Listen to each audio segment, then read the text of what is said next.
Gauri Suryavanshi, S Marathi मध्ये आपलं स्वागत। वळूया आजच्या बातमीकडे।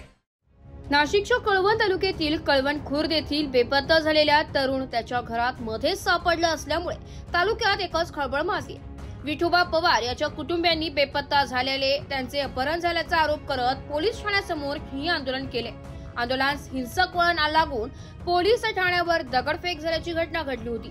पोलीस कर्मचारी व पत्रकार या दगडफेकीत जखमी झाले होते। त्याचबरोबर पोलीस वाहनाच्या काचा देखील फोडल्या, शासनाचे नुकसान झाले होते।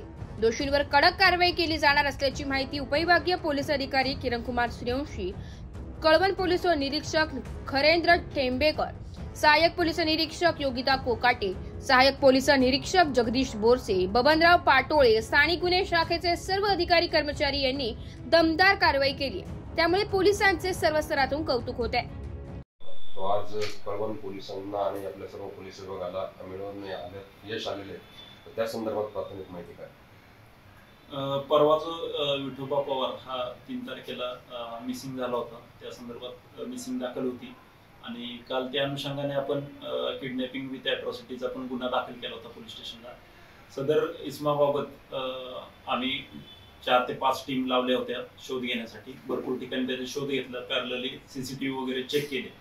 सीसीटीव्ही वरून असं निष्पन्न झालं की तो बाहेर कुठं गेलेला नाही, कळवण खुर्दच्या, म्हणजे तो बाहेर कुठं जाताना दिसला नाही आम्हाला।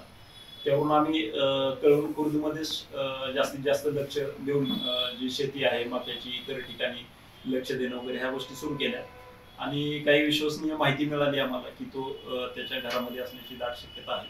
त्यावरून आम्ही टीम पाठवली आणि टीमने ज्यावेळी गरजडती घेतली त्यावेळी तो घरामध्ये मिळून आला।